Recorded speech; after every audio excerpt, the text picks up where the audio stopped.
เกียรติทุกท่านนะคะดิฉันสวัยฉัตรกุลชรนิติยาชีวแพทย์ค่ะรับหน้าที่เป็นผู้ดำเนินรายการแล้วก็ต้องขอต้อนรับทุกท่านค่ะได้เข้าสู่งาน SUSTAINABILITY EXPO 2025นะคะและถึงแม้ว่าวันนี้จะเป็นวันสุดท้ายแล้วนะคะแต่ว่ากิจกรรมของเรานั้นยังคงอัดแน่นไปด้วยสาระความรู้เพื่อที่จะได้ร่วมกันพัฒนาสังคมอย่างยั่งยืนนะคะสำหรับการจัดงานของเราก็ยังคงยึดแนวคิดหลักของการจัดงานนั่นก็คือ sufficiency for sustainability หรือว่าพอเพียงยั่งยืนเพื่อโลกค่ะเพื่อเป็นการสนับสนุนให้คนทุกกลุ่มทุกวัยค่ะได้ร่วมกันพัฒนาสังคมอย่างยั่งยืนนะคะโดยที่เราเน้นในเรื่องของการสร้างสมดุลที่ดีเพื่อโลกที่ดีกว่า good balance and better world ค่ะในปีนี้ค่ะธีมของเราก็คือ adaptation and collaboration ปรับตัวร่วมมือเพื่อรับมือกับวิกฤตการณ์โลกรวนหรือว่า poly crisis นะคะซึ่งหลายท่านก็คงจะทราบกันดีว่าเป็นอีกหนึ่งเหตุการณ์ที่พวกเรานั้นต้องตระหนักกันอย่างมากค่ะดังนั้นเราก็เลยส่งเสริมการดำเนินชีวิตที่ยั่งยืนโดยยกระดับปรัชญาเศรษฐกิจพอเพียงหรือ SEP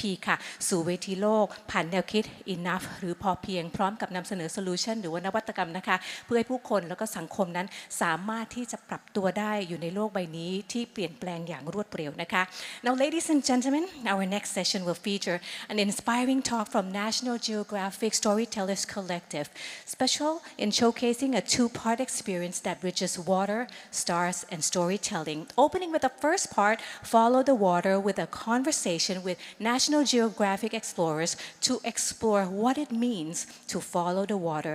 Moderated by Melati Weisen, founder of Utopia National Geographic Explorer, and followed by Our Celestial Journey, a cinematic and interdisciplinary storytelling showcase featuring National Geographic explorer and astrophotographer Babak Tafreshi. Now this talk is a part of a long-term immersive storytelling project that initiates explorers to trace the journey of the mighty Mekong River and serves as a platform in incubating space to support Thai photographers and storytellers in working with National Geographic Storyteller Collective Global Team. So if you need a translation device, you can be collected at table number 1 opposite of the stage. Now this powerful session is made possible through the collaboration of Siri Watana Pakdi Foundation, Thai Beverage Public Company Limited, Sea ASEAN, Sustainability Expo, the National Geographic Storytellers Collective, and the National Geographic Thailand.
Good morning and welcome. Welcome to this incredible session with National Geographic on Follow the Water presented by Emerging Islands. My name is Melati and I am incredibly honored to have the role today to host this conversation with National Geographic explorers. I'm 24 years old. I introduce myself as a full-time changemaker, an author, a National Geographic explorer, but really my greatest honor today is to bring you all on a journey, because today's title is called Follow the Water. But what does that actually mean? You see, water is something that is all around us every day. Think back to your shower this morning, or your first sip of water, or a cup of coffee, or tea in the morning. But today, our conversation is an invitation to go a step further, to start the journey on following the water. an invitation for you to go outside, play, and connect with different bodies of water all around us, from the rivers to the sea to the wetlands, and we'll travel to all different parts of the world. It's really a call to action for us to connect to water as a spirituality, water as a lifeblood, water as a partner. And now more than ever, we live in a time where our water needs us to pay attention. Our water needs us to care for nature, but also to care for each other. And before I invite the National Geographic explorers today, who you'll be hearing from, I also wanted to create the space to honor and celebrate one of the world's greatest, kindest National Geographic explorer, Dr. Jane Goodall. Someone who has touched thousands, millions all around the world, a lifetime of bringing hope to different communities and really embodying that message to care for nature, to care for each other. Because only when we have hope, only when we love one another and this planet that we call home are we able to protect it. And so with that, today's conversation is a celebration of this work started by incredible Dr. Jane Goodall and continued by the National Geographic explorers today. So with that, a very warm welcome as I introduce my 5 National Geographic explorers and speakers today. Gab, Shin, Ore, Pablo, and Nicola. Please join me on the stage.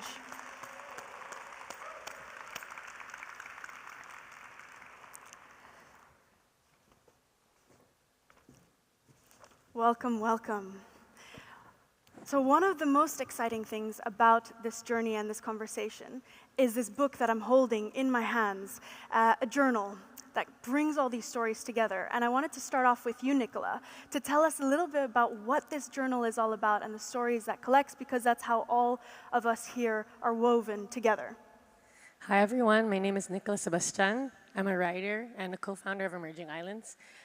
Basically, we're an organization that connects ecology, art, and communities to really respond to and engage with these ecological crises that the whole world is facing. And so that's kind of, we put together Follow the Water, which is a publication that gathers photography stories, including the ones of the explorers here today, that explore and kind of trace the lives of the rivers and the seas and the waterlands, bodies of water around the world, but centers it from the perspective of the communities that live with it most intimately.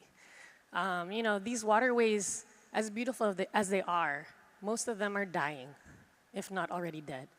And so it's super important to hold space for these bodies of water. And we think that the only way to really do that, to get to a deeper, kind of more complete picture of these waterways, is to center the struggles, the stories, and of course the knowledge, the wisdom of these communities that live with the water. So it's been, it's kind of been this collective journey of remembering the waters that sustain us, but also listening to each other, and that's been a beautiful but challenging process as well. And I just want to thank each of you for joining us on this journey, for trusting us to try to connect in these ways that are not so usual or so normal, business as normal. So thank you all, and I hope we can get deeper into the stories. Please tell us about your stories and the process in shaping them. Yeah, definitely. Together. And I think what your opening of what the journal is all about gets me very curious to hear more on the individuals behind the stories. So I'd love to hear from you, Shin, kicking us off, of your personal story and perhaps the project you contributed back to the journal. Right. Okay. Hi. สวัสดีครับ Shin ครับ Sirachai Arunrugstichai. I'm from Thailand. By background, I was trained in marine biology, so I did and still do shark research. But for my main work that pays the bill is for journalism. And well, I do all sorts of different things like politics, conflict, climate change. But my specialization, or what you may call like passion, is in marine conservation stories. And about my project here on this journal is on the one on the far left is the ghost weir is about Li, a traditional fishing a traditional fishing method in Khon's Falls, the largest cascading waterfalls in the Mekong in southern Laos. So Lee has been severely affected by the series of dam construction along up the river, and they has been illegalized by the authorities due to the conflict in that communities. So this has been forcing the fishers to leave their home, their families, seeking job as migrant worker elsewhere, and many of them are end up in Thailand. Yeah, so it's a dying way of life, and it's a similar situation to the decline of fish stock in the Mekong River because of the habitat destruction down along the river and affecting the largest inland fisheries in the world, which is like the lower Mekong River basin. But Ghost Weir is just a part of my whole larger project, Last Cash, which I look into the traditional fishing cultures across Asia. And many of these cultures are centuries or millennia old, but most of them are like rapidly declining due to many reasons: overfishing from industrial fishing, climate change, pollution. But what they are so often overlooked by the policymakers, and I think that is the issues. Yeah. And what is called? I'm trying to pay some puns. The cash is that. There are not just the cultural relic of the old past, but they are the living model of how we as humans once coexist with our local waters. So before they truly vanish, I want us to look at them, view them, learn from them, and ask that question: what we might lose, what can we still save, and whether can we rebuild that connection with nature again. So that's about it, my project. Yeah. I think it's a beautiful connection also to what we'll touch on later on the indigenous angle of your work. But I would like to switch to Ore now, as the Mekong is something you have in common as well. Tell us about yourself and the project that you contributed to the journal. Hi everyone, thanks for being here with us. My name is Ore. I'm a documentary photographer from Singapore, and my practice revolves around storytelling. And in my work, I find myself drawn to narratives of people and places affected by development, like the one that's being featured in the journal. So the work is called Mekong, Mother of Rivers. And actually, I photographed the same community that Shin did for his project. But of course, our stories are very different because we approach it from different perspectives. So for me, I'm looking at the symbolism of the Mekong as a mother to the communities who live around it, exploring the connection that they have with the river, and also how their lives are being affected by changes such as dams, climate change, and overfishing. And during my first trip for this project, I came upon this scene, which is the photo on my right. So this is the Sayaburi Dam in Laos, and what's happening here is that during the construction, they actually changed the course of the river so that they can build the dam in the middle of it. And then once it's being built, they will revert the course back again. And for me, that was completely mind-blowing because it's like, I didn't know they can do this to the river. And it's like they're breaking it apart and then putting it back again. So it's quite heartbreaking to see. Yeah. So later, I traveled by boat along a section of the river that would become the reservoir for the dam. And then I met villagers who bathed, who farmed, and who fished in the river. But their lives would be changed completely once the dam is built because their villages would be flooded. So, and often in this process, they have no say at all. So it's this imbalance of power that first drew me to tell their stories. But as I dig deeper, I realized that their stories are not just about loss. It's also about memories and the resilience that they have as they quietly adapt to this huge upheaval in their lives. So this is what my work is trying to communicate. And how special to look at one body of water and have two stories coming out differently. And thank you, Shin and Ore, for sharing. Gab, I'm switching the space a little bit to hear from Gen Z. I'm curious, bringing us to the Philippines, tell us about yourself and the work you did. Yeah, so hi everyone, my name is Gab and I'm from the Philippines. And water for us actually, living in an archipelago of 7,600 plus islands, water is something that is very intuitive for us. It's something that we really embody amidst our coastlines, our marshes, our swamps. My mother and my grandmother actually came from a wetland called Hagonoy in Bulacan, which is north from where I live in Manila. And they moved out of that place actually in the 80s because of the rising floods. And you would see a lot of publications and news about this specific place where my mother grew up. And I think this, story has really shaped a lot of the storytelling that I do and the practice that I do as a photographer and as an artist. And, water is something that is in our spirit. It's in our ancestry. It's in our culture. And one of the people actually that I feel really embody this in our local knowledge is the Agusan marshlands. So it's the largest inland wetland in the southern region in the Philippines.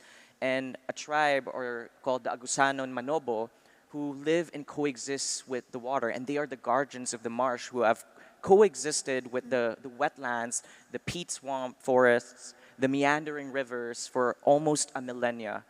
And, Ate Marites Babanto here, who is at the center of the stage, is one of the tribal chieftain, and they're called the Bae. And, their tribe is actually called Agusan because it comes from the word agos, which is to flow, to be with water, to go with the current. And this is something that they truly embody by protecting the marsh amidst, climate change, the drought, super typhoons. And one thing that's interesting is actually they adapt and live with water. So they're not afraid of the floods because their houses are built on this floating structures that would rise and fall depending on the season. So like even their architecture, their way of life, their way of being is really connected and intertwined with water. And that's what I really wanted to share with the journal, that the frontline communities, the cultures that we have locally is something that we often overlook, but are actually the solutions amid climate change and amid the cultural crisis that we're facing. Yes, I'm a dear friend of yours, and every time I also look at the work, I see the passion coming through the photographs and the stories that you share on stage with the communities. And Pablo, coming from a total different part of the world again, we're really traveling to different communities, different bodies of water. I'm curious to learn more about your story. First, thank you for giving me the chance to share the stories here. My name is Pablo Albarenga. I'm a documentary photographer and visual storyteller. I contributed to this journal with a project called Memories of the River, which is a collective project done with photographers Sol Sousa and Mariana Grave. In 2026, the Brazilian government built what was at that time the world's largest hydroelectric dam again in Brazil. This dam completely changed this area in the Amazon rainforest. It was built over the Xingu River, which is one of the most iconic rivers in the Amazon, which is home to countless communities and species. And 20,000 people were removed from their place, were displaced because of this. For those who weren't displaced, this means they end up living in a place where they didn't know what's going to happen. Like in just one single day, they could face severe droughts or severe floods. The river was completely changed. This situation, I want you to think for a moment on how photography has been contributing to preserving our memories, right? Now think of a place like this, where photography is rare. That territory, it's a tapestry of memories. And now those memories are 20 meters underwater. So this story is so impactful that it has been told in many different times, but always through the same perspective, which is overwhelming numbers. And when that happens, the stories lose their names, the stories lose their voices, and the stories lose their owners, right? So this basically forced us to think in a collaborative work, which is what we end up doing. We embarked on a journey to rescue memories from oblivion in this place, and in some way keep this river alive through these memories.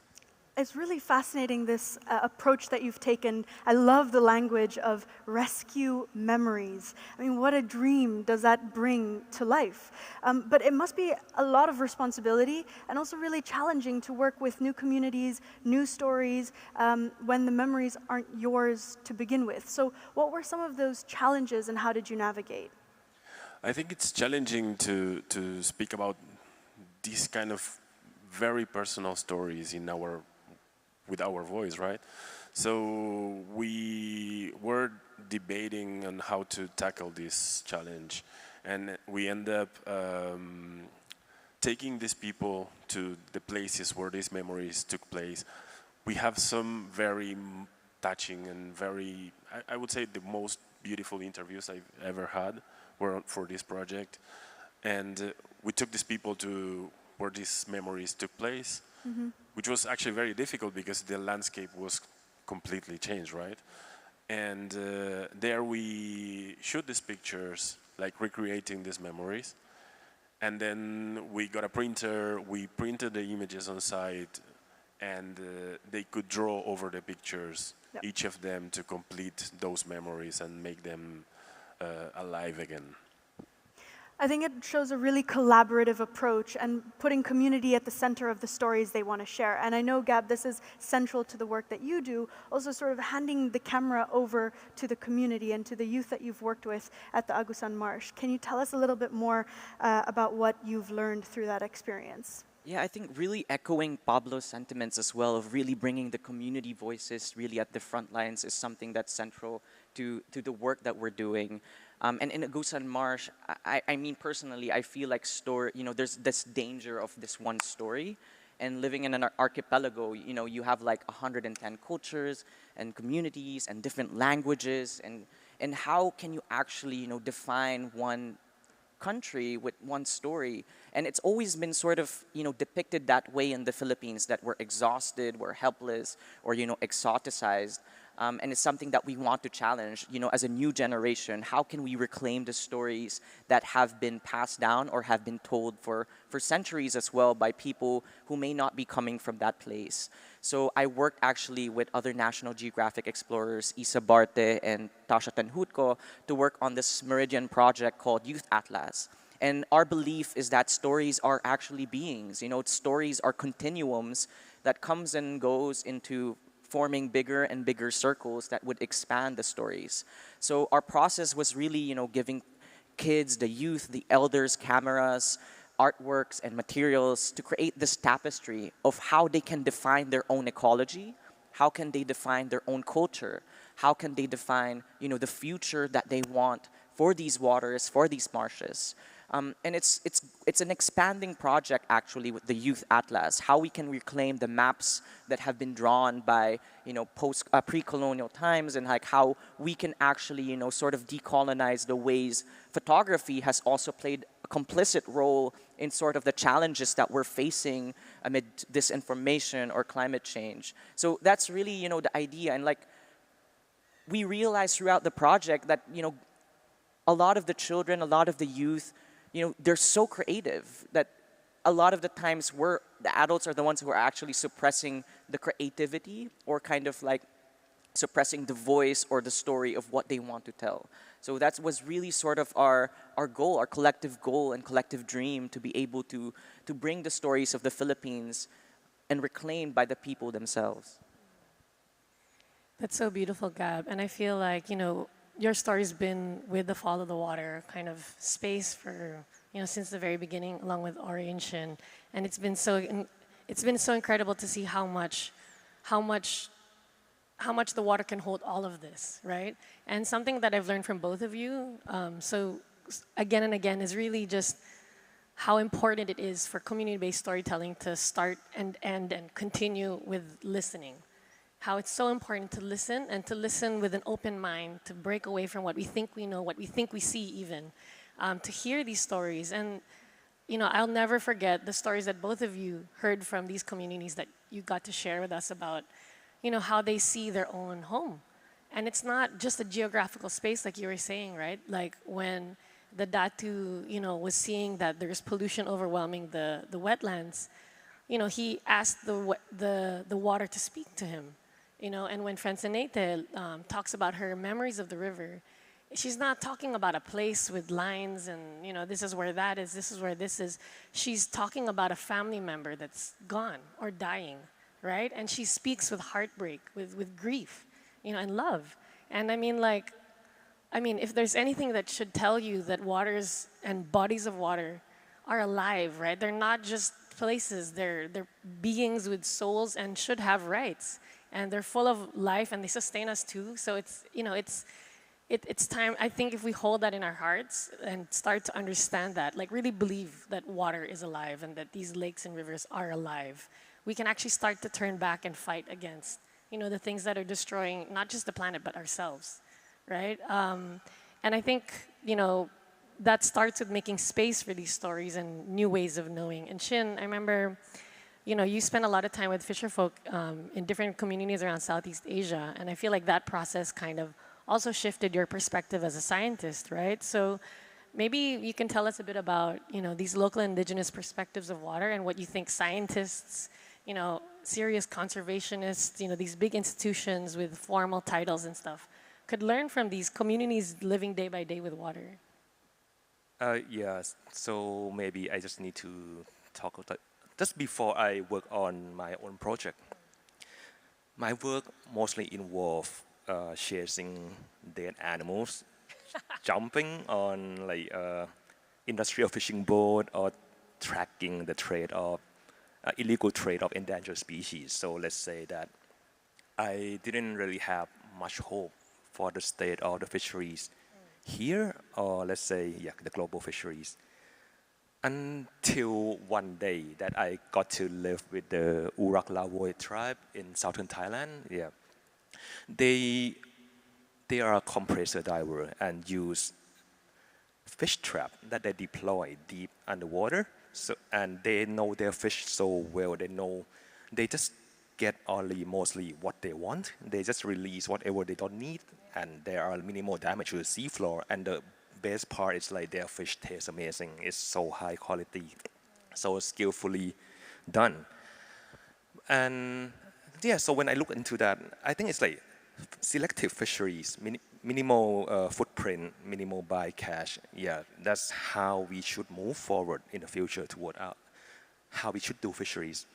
And when so then that's why I jump into this project. And then when I travel across these places, I noticed that they all have very deep knowledge that has been passed down for many, many generations. For example, the harpooners of Indonesia, you would be surprised that they keep a very detailed log, the record of whatever they catch over the time. So it's very useful to trace whether there's a decline or the seasonal migration across that section of the sea.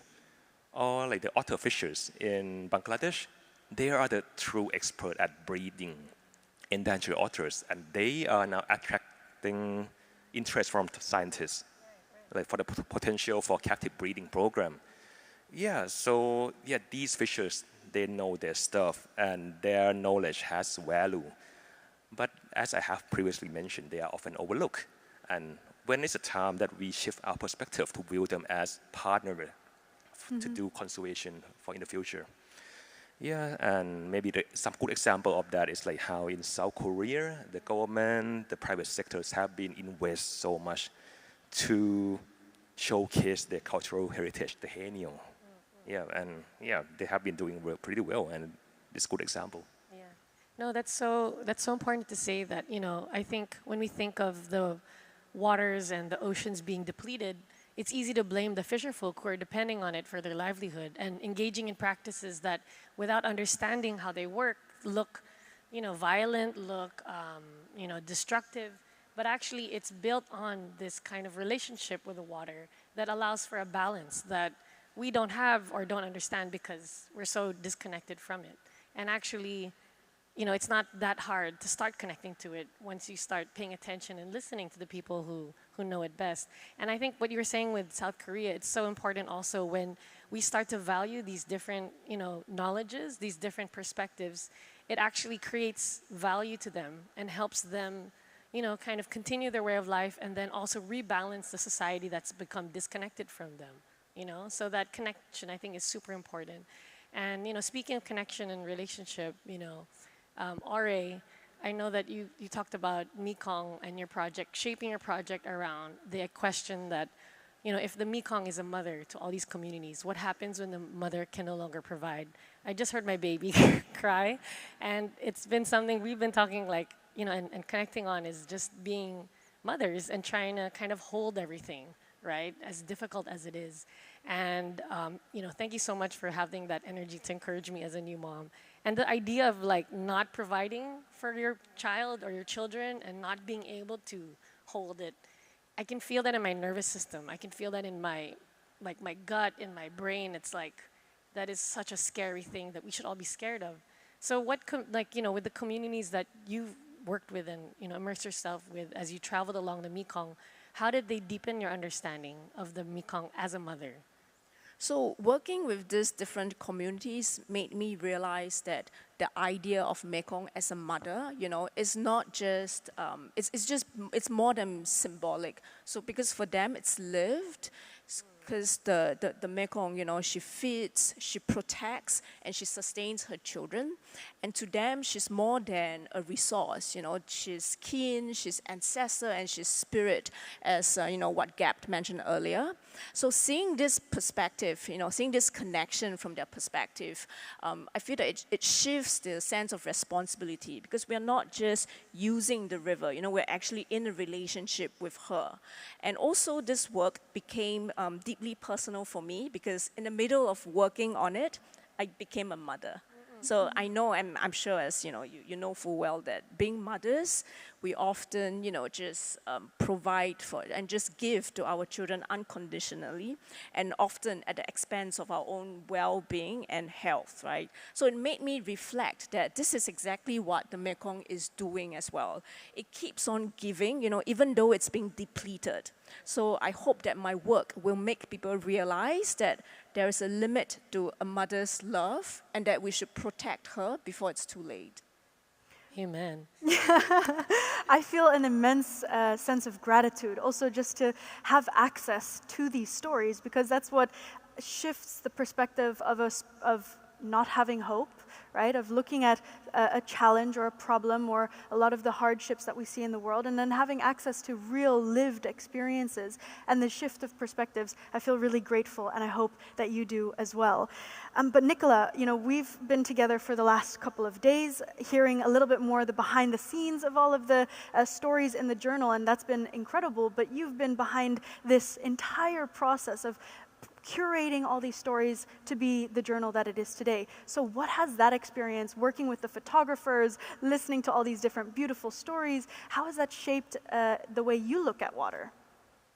I mean, I think that it's been a journey, to say the least. As we were working on this, it's funny because when you just said that, I was like, oh, right, yeah. When we were making this, I also became a mother or was pregnant, and then the baby came out, and I was trying to kind of hold all of this together. But actually what I learned from each of you, right, and I'm learning again and again, is really the power of letting go. When you're trying to tell a story, you actually have to follow it. You have to let it take you where it wants to go and bring you to places you didn't expect, you didn't see, didn't imagine, And in that kind of process, it kind of changes you. I think that you can only really make a story come alive when you let it change you. And I think that process of flowing and responding and moving with something is kind of why, for me, water is so beautiful and powerful and sustaining, as not just a space, but a metaphor and something to believe in, right? I think also that something that really I think we highlighted here today, in the stories, if you're listening to the different stories of the photographers, is that all these individual stories are so rooted and so specific to different places around the world, right? From the Philippines, where I'm from, which I didn't mention earlier, to the Mekong, which crosses through different borders, to the Amazon in South America, and of course the other other stories that aren't in the panel today. And yet somehow each of these stories connect to each other. That has to be a miracle, right? That somehow these are connecting, in ways we couldn't imagine. And actually they connect and converge around issues, right? The issues that waters face, from climate change to pollution to development aggression. This is really kind of where I think the story starts, is with a problem.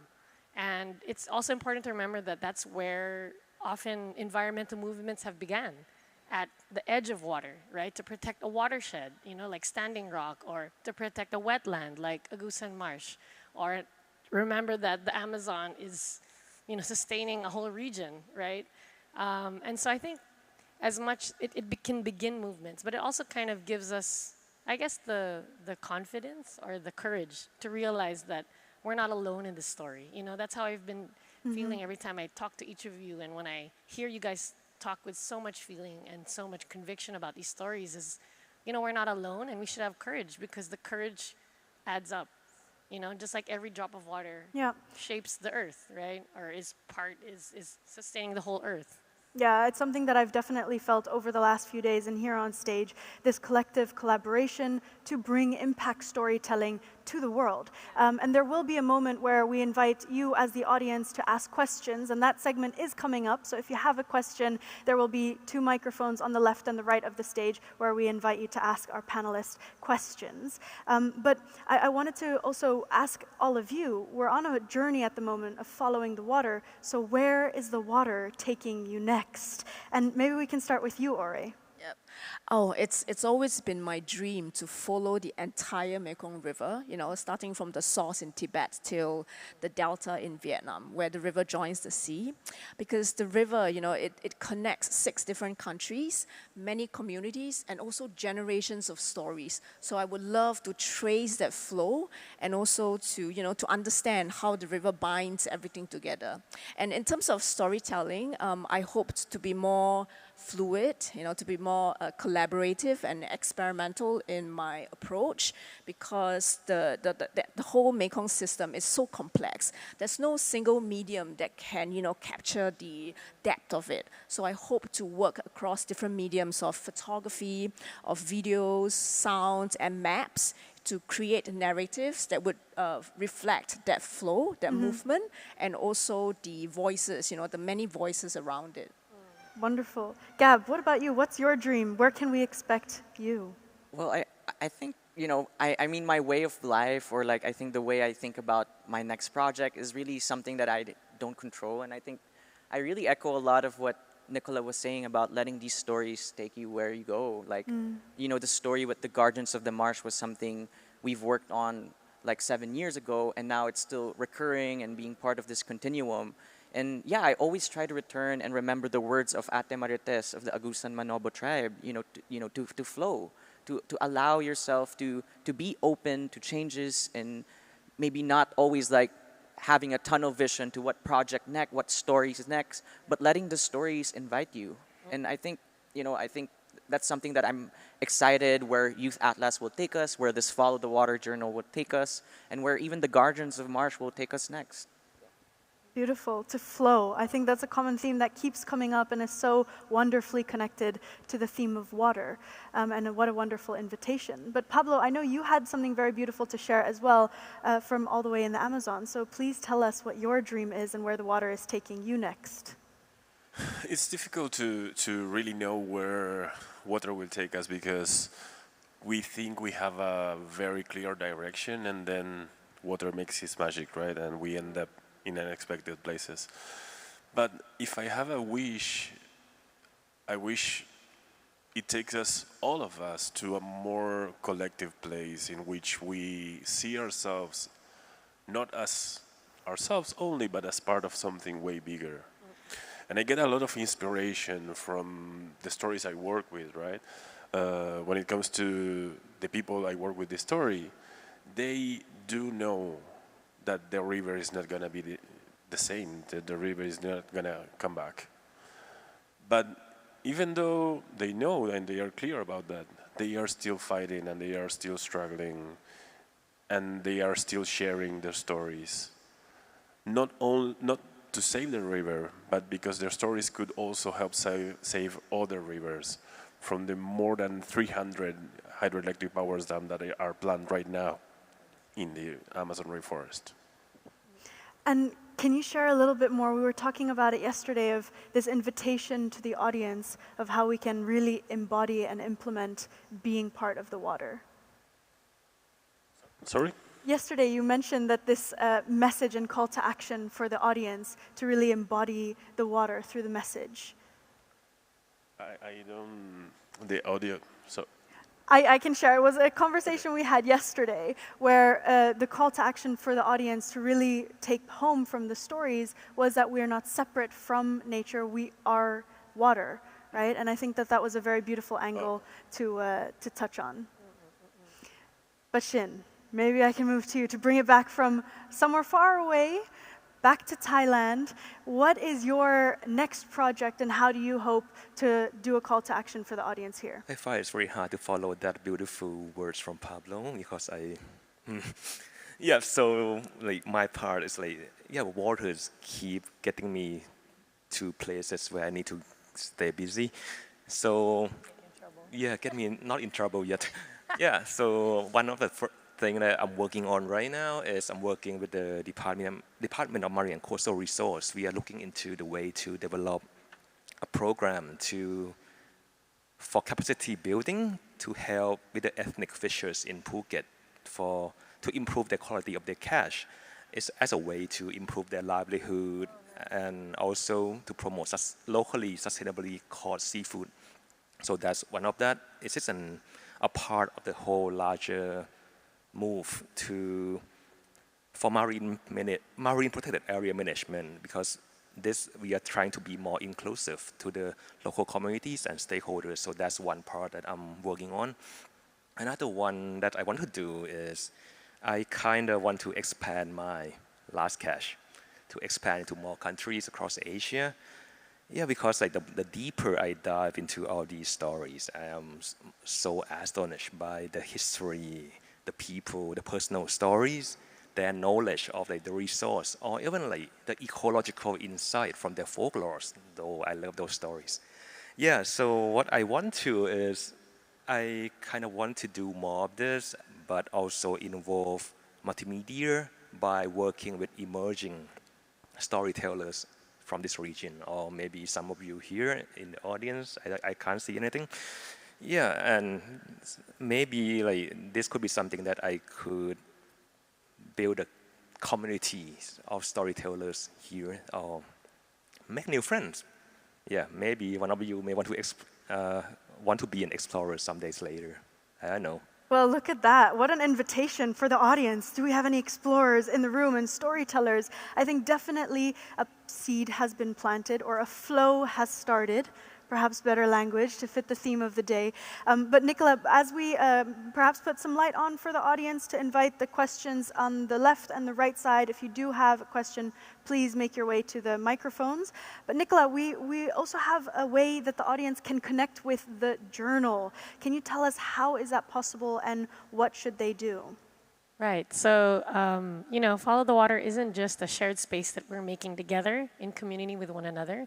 It's also kind of an invitation to each of you to start, going out and reconnecting and relating with these bodies of water for yourself and see where that water takes you. We also are going to be giving out copies of the journal to anyone who asks, the first couple of people who ask a question.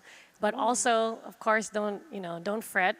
You don't have to have a scarcity mindset. We also have a QR code where you can scan and you can take home a digital version of the journal for yourself.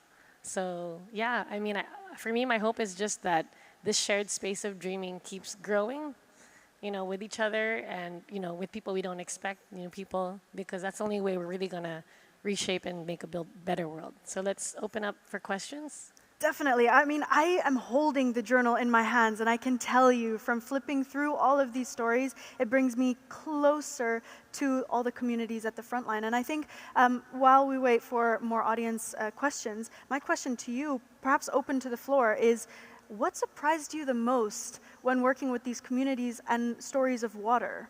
Was there something that stood out to you and that surprised you along the way? They're thinking real hard. Okay. Gab, what about you? Working with young people, was there something that surprised you? Well, I think, the imagination of young people that really needs to be nurtured, that's really something that stuck out to me. And as well as, like the idea of us actually are water bodies, we're part of the water cycle, and we often forget that. But a lot of children, a lot of the people from the marsh know that through their heart and through their way of life. So that's really something that I guess that surprised me, because it's something so actually, in a way, basic or basic knowledge, but it's not. I guess they normalize something that for us feels so far away. And Pablo, what about you? When it comes to memory, was there a memory that you learned about that really stood out to you? I don't know if a memory, but I would say what surprised me the most is how connected these people are to these places, right? And especially if we think of ourselves, people from the cities, we live completely disconnected from the place we live. I remember somebody explaining climate change to me using, as an example, a mango tree next to his home. So how's that possible when things are more complex than that? But that has to do with disconnection, right? We think everything comes from the market. They have this very profound relationship with, because their life is all that territory as well.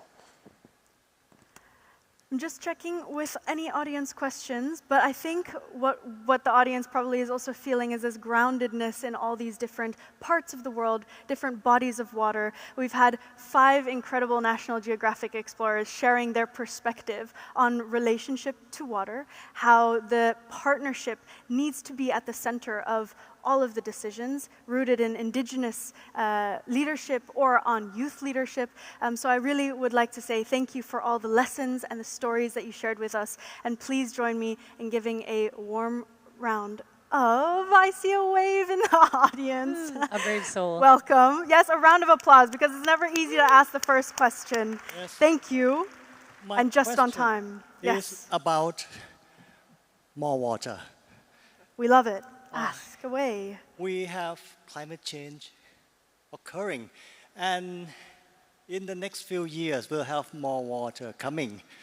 Do you see this water as stranger, or how will you assimilate this water into your story? Wonderful question. Who would like to take it on?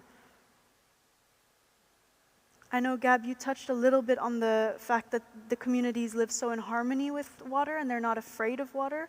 Perhaps there's something there that you could share? Yeah, I think that's what I was trying to echo a while ago, like how a lot of the cultural and climate solutions that we have are actually rooted and based on, indigenous and traditional knowledge and ecological wisdom from elders. So even with the Agusan Marsh, they have like canoes and barotos in their houses, in their floating houses. So even when it dries up, or like when the water increases, they're always prepared for the floods. But there's also other challenges like super typhoons with strong winds, and it's more scary or more dangerous. But in terms of the relation with water, they're prepared, and it's something that we have to prepare in the cities. Something we have to prepare. Like our ancestral house actually in Manila was flooded a month ago, and this is something that I have to reckon with, the grief of like losing your ancestral home, the place where your aging parents are, and it's something that we have to prepare for the water world, and we can't deny that fact. I'd like to add to that because, when you talked about, these rising waters, we're actually dealing with that in real time in the Philippines. Like three huge typhoons have come and just disrupted everyone's lives. And that's the important, yes, it's important to tell these stories, but it's very hard to tell a story when you're, fighting for your life and trying to keep your loved ones and, home safe. So I think that also kind of highlights the importance of connectedness, right? Like where the communities are supported, where they're given aid and relief where they need to, and we get more organized so that can happen quicker, so that these stories still get held on to and these communities can be alive to tell it for themselves. What a wonderful way to wrap up today's session. Thank you so much all, and to the audience as well, for following the journey of water.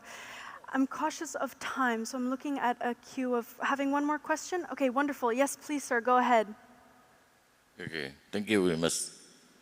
Me llamo Sirachai Arunrugstichai. I have some idea, I'm a photographer. I'm a contributor, for instance, for Shutterstock, Adobe, Dreamtime, and the 5 leading world Microsoft company. It's my work. Last 2 years ago, I visited Switzerland. I take a lot of pictures of Interlaken. So as far as I know, your topic and your work of your group is focusing on just like poverty eradication. It's just like a United Nations agenda that I used to learn or attend the seminar. I have some idea to throw to you that you choose focus on just like follow the water for push up tourism, Just like I spent 2 hours in Interlaken, from West Interlaken to Thun City, the Twin City in Switzerland. It takes a lot of what we call chips and money go into the south. So I think that you have some idea. Please tell me that your next work will focusing on traveling that our country needs. Thank you very much. Thank you so much for sharing and for the wonderful ideas. I think we briefly touched on the exciting journey of what's next. What you have now is this journal that collects all the stories, different bodies of waters, that really focuses on opening up the invitation for our audience to first and foremost connect with water. And I think that's really the power of the seed that has been planted, or the flow that has been started. And I really want to be respectful of the time of all of our speakers, but of all of you, because the next session is also going to be incredible and another journey on its own. So please join me in giving a very big thank you to our speakers and National Geographic explorers today.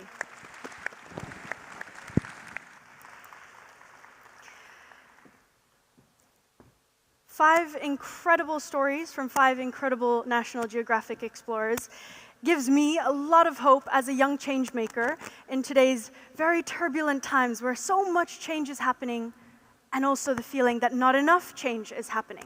And it leaves us in this in-between space of knowing that holding on to hope is more important than ever. You heard it in the session before of collaboration. You heard it before in terms of community, but mostly what all these 5 National Geographic explorers shared were stories that opened up different worlds and a different way of understanding the way we look at nature, the way that we connect to nature. And it is my great honor to introduce to you Chief Storytelling Officer of National Geographic. What a cool title as well, Kaitlin Yarnall, who can tell us what impact storytelling is all about.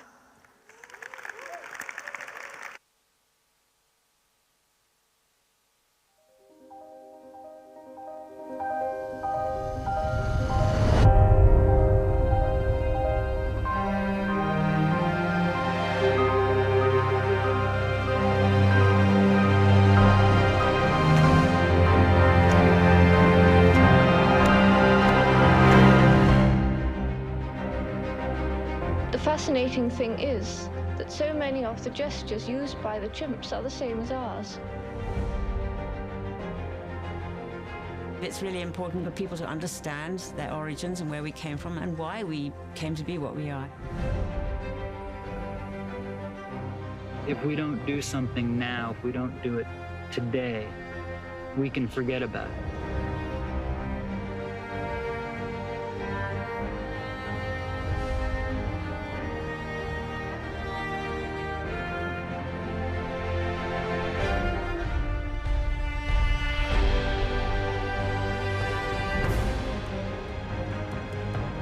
it is our responsibility as the two-leggeds to try to foster good relationships with the earth. We are fixing most of the bad things that we did in the past. We're going to be pushing the envelope to improve our understanding of climate change. It is very important that we learn from the people who have been the custodians of this environment.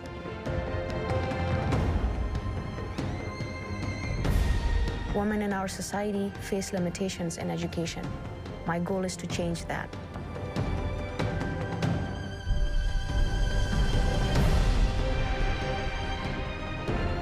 Stories are fundamental to our very existence as human beings. And there's nothing more impactful than a good story.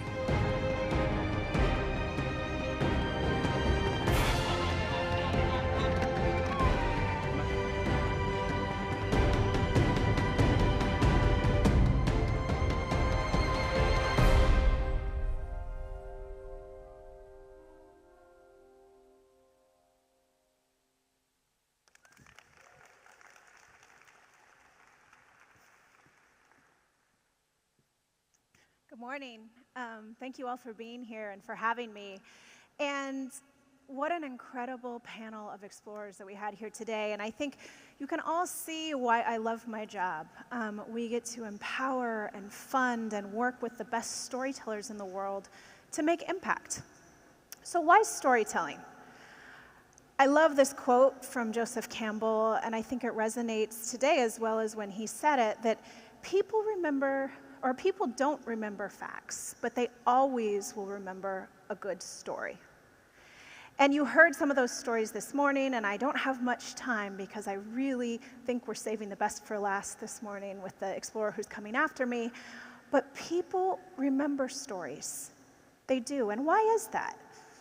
There's a lot of cognitive research on this, actually, that shows that stories engage the brain differently than numbers or words or even very dry narrative. So they light up different parts of our brains that make us think about memory and collective knowledge that you heard the explorers before talk about. They make these emotional connections that we might not remember every single word of a story or every single image, but we remember how we felt and who we were with and what it smelled like and what the light was like when we heard a story. You're laying memories through emotion. They also simplify really complex ideas.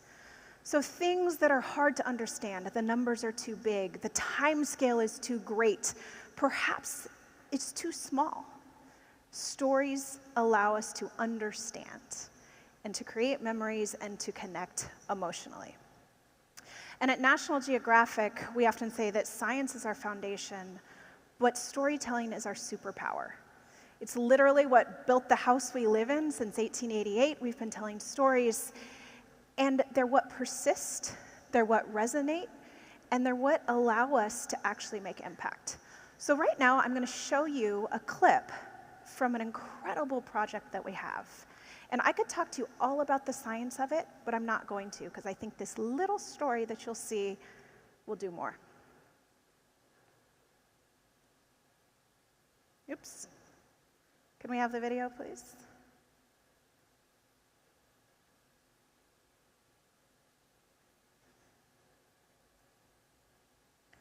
Can someone roll clip?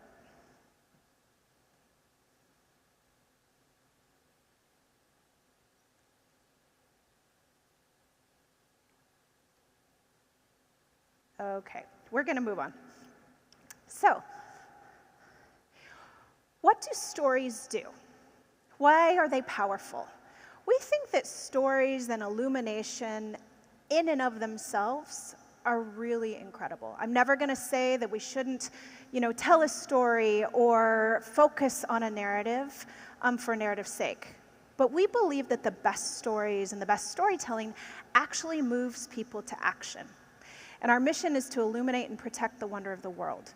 And so when we can move from illumination to protection, that's when we can really see that we're doing our job. So how do you do that? I talked about emotions and storytelling and what that means. We've done some research to show what emotions do we use to actually drive to action. So when possible, if we want people to change their behavior through storytelling, these emotions that are listed on the top have been scientifically proven to get us there, to make people want to change. And why is that? It's because they're emotions that you want to sit with. You want to dwell with them. You want to spend time with them.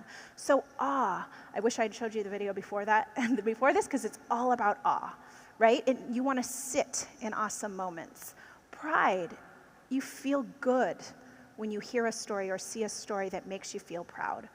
Parental love, I love this particular piece of research because you don't have to be a parent to experience this, because most of us have had some sort of parental figure, and parental love inspires you to change.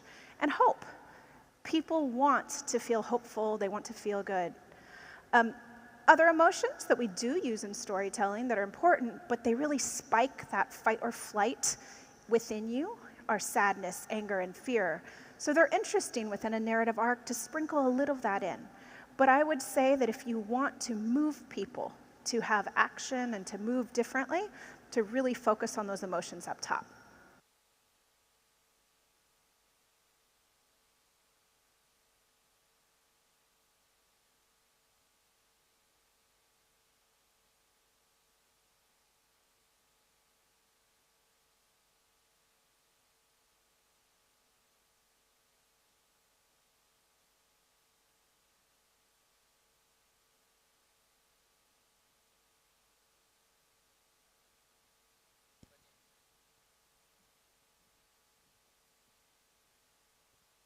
Thank you.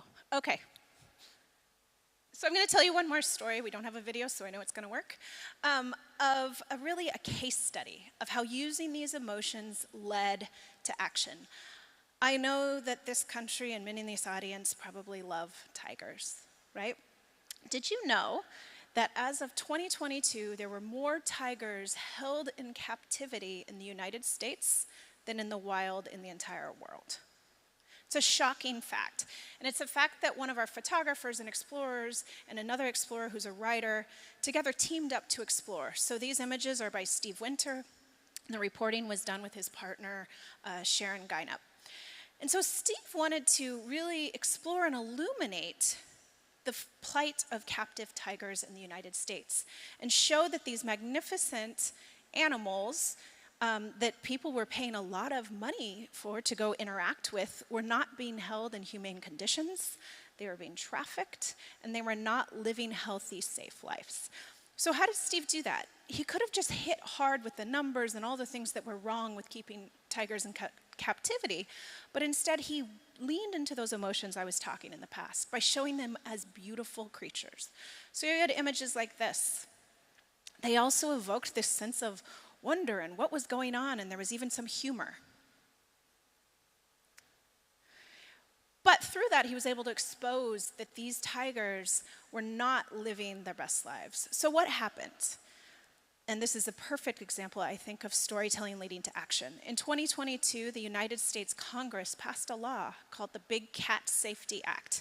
And this was passed through Congress with bipartisan support that now makes it illegal to hold tigers in captivity of the United States because of this storytelling. So that's one little example that we have of how stories and emotions and awe and wonder and beauty can lead to actual legislative change in this case. So our theory of change through storytelling is quite simple. It's a continuum, and people start at different points on this continuum.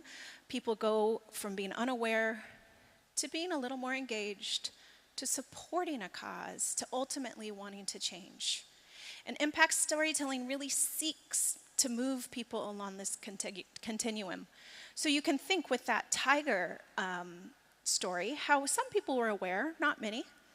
Then people really started to think about what could I do about it. They started writing to their lawmakers for support, and ultimately legislature was changed. So to the storytellers in the room, or those who are interested, I'd encourage you to think about your audience. Who are you talking to, and where do they fall in this continuum? So I'm going to end with this quote because it's from one of my favorite writers, Barry Lopez. I think that you heard this very succinctly in the panel this morning, that when we're dealing with really hard topics, storytelling is often the way through. It's the way in. It's not threatening to people. It's easy to understand, and ultimately, it can lead to action. I'm going to look at the booth one more time and see if maybe we could play that video clip. But if not, we're going to move forward to our next speaker because you are in for a treat. So it is my pleasure to introduce one of National Geographic's most, I'd say, storied and celebrated photographers and explorers. Astrophotographer Babak Tafreshi is a contributor to National Geographic magazine, and he's a photographer, and he's here to share a story with us today. Babak?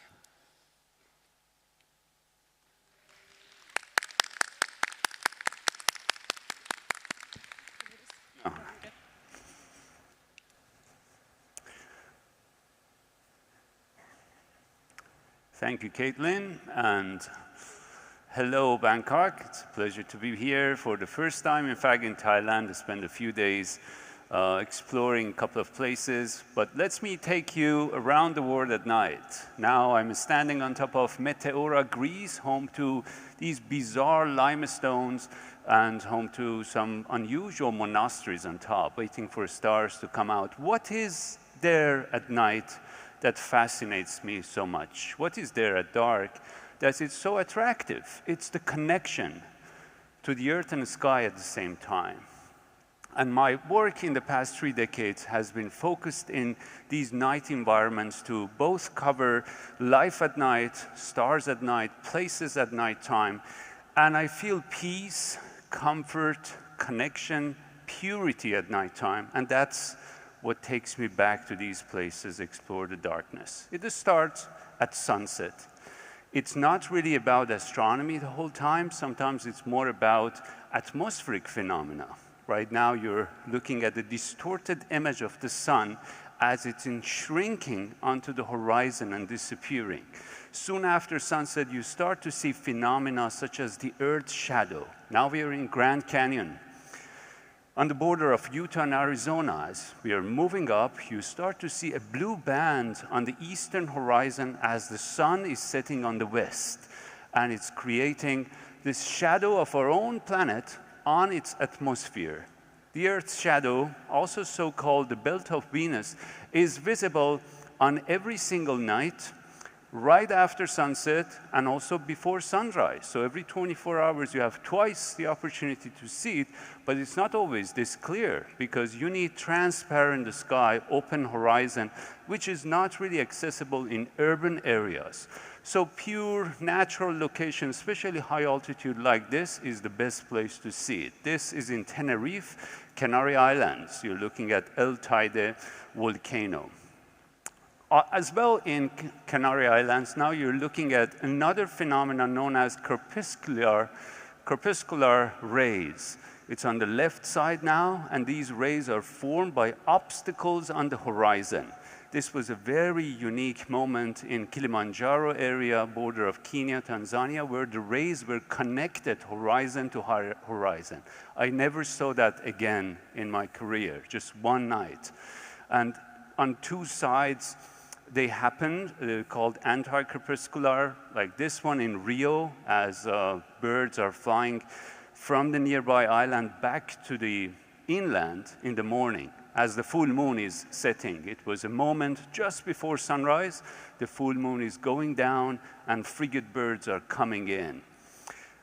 The full moon is a source of inspiration to writers, to artists, to poets, to photographers, and it has been always a part of our life. Often we forget that we're looking at another celestial body. This is the New England at fall colors, and now next to Boston. It's known as one of the oldest lighthouses in the US, and I'm photographing from a long distance away as you're looking at this giant moon rising above a ship in the ocean.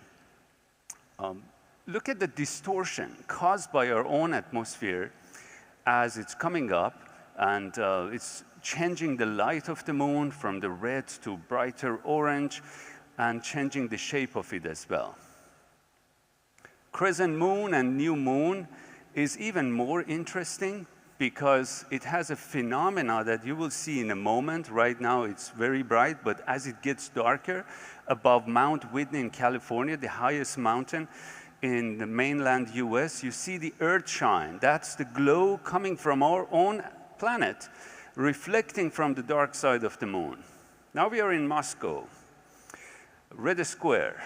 It's an evening in the summer, which lasts a long time in Arctic latitudes, in subarctic like here, and it's about 11 p.m. The moon is hanging very low on the horizon, very typical summer evening view in high latitudes. The moon in Boston, and as you look at this image, remember that in urban areas, we have lost connection to the natural world, especially to the night sky due to light pollution.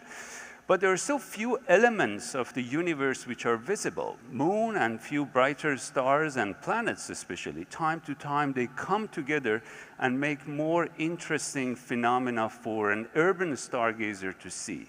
Story of moon is connected to the beginning of my passion to astronomy. The first look at the moon using a borrowed telescope from my neighbor started my journey at the age of 13 in the early 90s on the top of our apartment in Tehran. This was the view I saw, and I can still remember that moment second by second. It was like being an astronaut about to landing on the moon.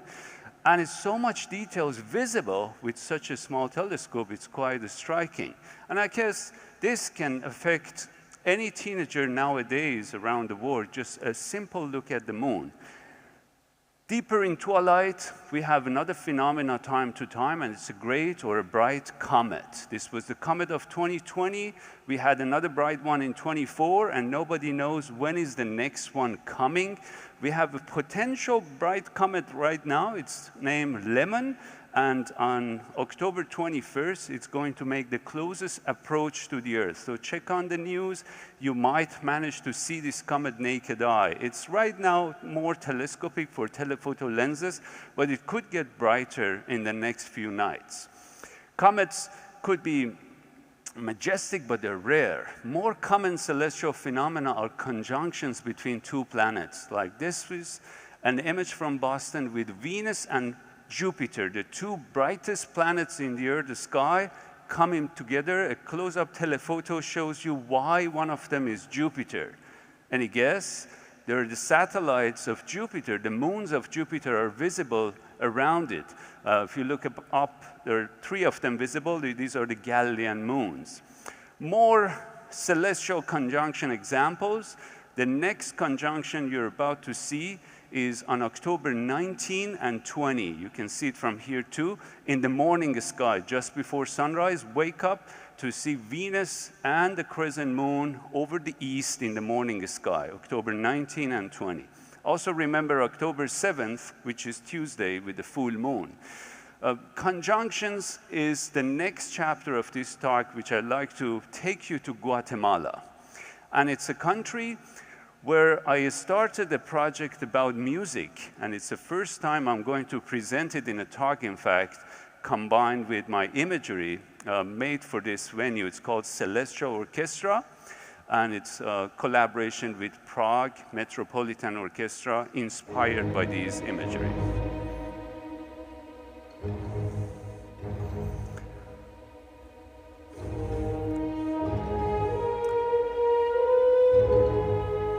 We are in Lake Atitlan, where these two planets are coming next to each other.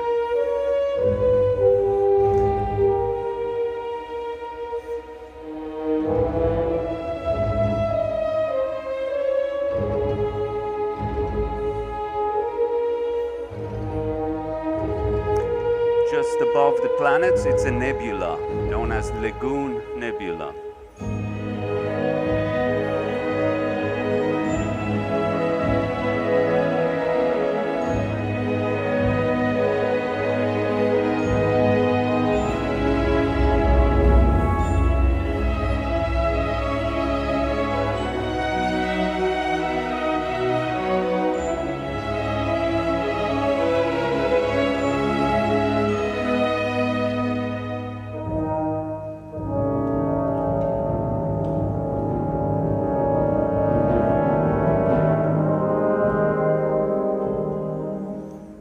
Guatemala is home to 30 active volcanoes.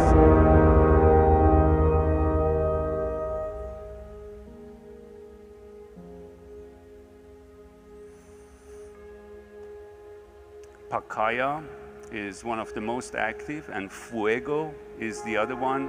Both of them are erupting in this picture.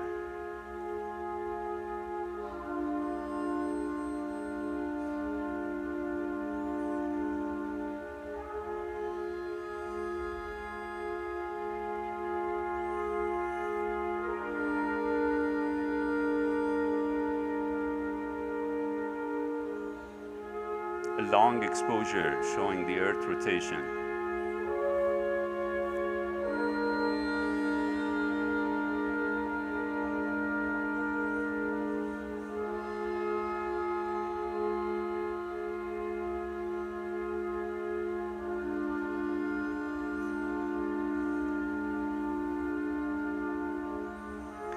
My photography is based on documentary style.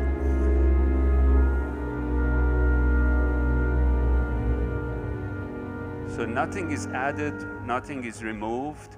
However, some of the images are not single exposure, multiple shots in order to create longer exposure of the same phenomenon at place.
We will have a few more pieces of celestial orchestra in the rest of the talk, but let's move on with twilight. Now in a phase called astronomical twilight, when it's dark enough to see the Milky Way. The sun is roughly minus 15 degrees below the horizon. We are now in Canyonlands, Utah, one of the national parks in the Utah. But a typical question I receive often is this what you see when you're standing there? Is this what I experienced when I was in Grand Teton National Park? No, that was the experience.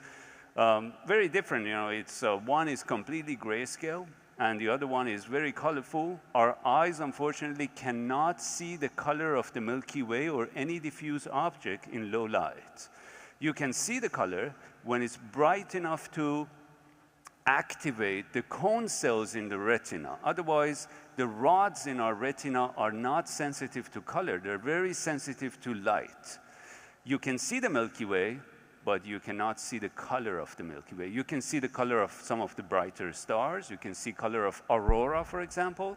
Anything which is bright enough to activate the cones. Now we're in Texas, home to McDonald Observatory, one of the darkest places, but some of the best observatories around the world are on the island, like here in Haleakala, in Maui, Hawaii. And you're looking at the Milky Way view during the time of the summer, when it's standing over the southern horizon, Mono Lake, California. During the summer, from August to October, the Milky Way is shifting towards the western horizon, and then from November until March, it almost disappears. You don't see the core of the galaxy. You're looking at the outdoor of the galaxy. If you want to see brightest appearance of the Milky Way, the southern hemisphere and these latitudes in the tropical areas are the best place to see it. But let me take you on another quick celestial orchestra, 1 minute of zooming in 10,000 times from this image from California to Lagoon Nebula, Hubble Space Telescope picture.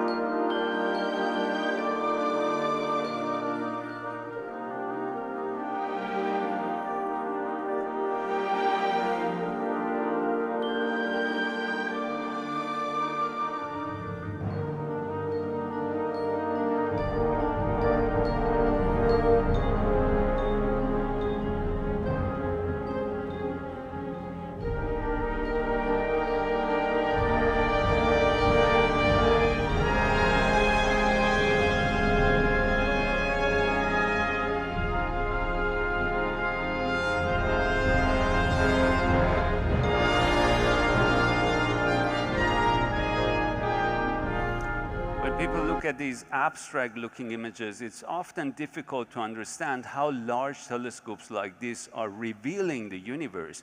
If you hold your arm completely extended, the width of the little finger is the field of view of a typical telescope. These telescopes are even much smaller in the field of view. They're zooming in much more. We're in the Canary Islands now, again in Hawaii, observatories included in both island of Maui and the Big Island. These islands have a particular interest to astronomers because there's a high altitude mountain which has no other mountain in front. As the weather, the front pattern is coming towards the observatory, it stays very steady. But it's also important to be in a very dry area. That's why Atacama Desert in Chile is home to many other observatories in the world, and one of them is called the VLT. Any guess what it stands for? Astronomers are very creative with names. VLT, Very Large Telescope. We also have ELT, Extremely Large Telescope. And some of these telescopes are sending lasers to space in order to remove the turbulence caused by the Earth and make much sharper, higher resolution image. And you're looking at one of them right now.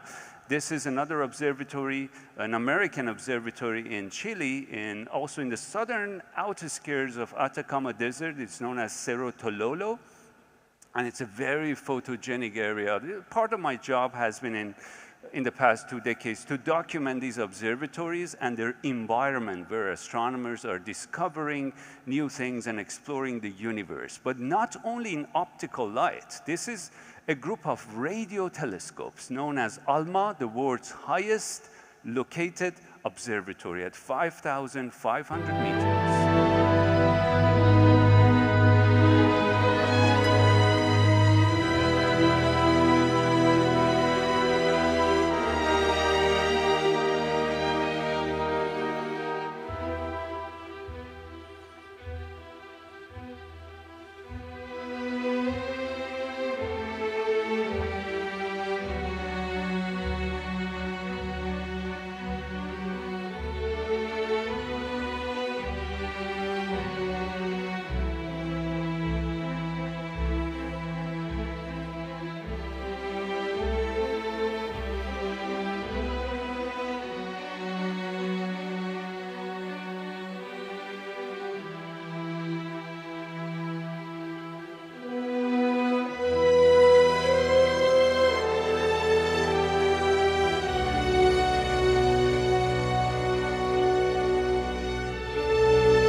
I mentioned it's high altitude, so the main challenge up there is lack of oxygen.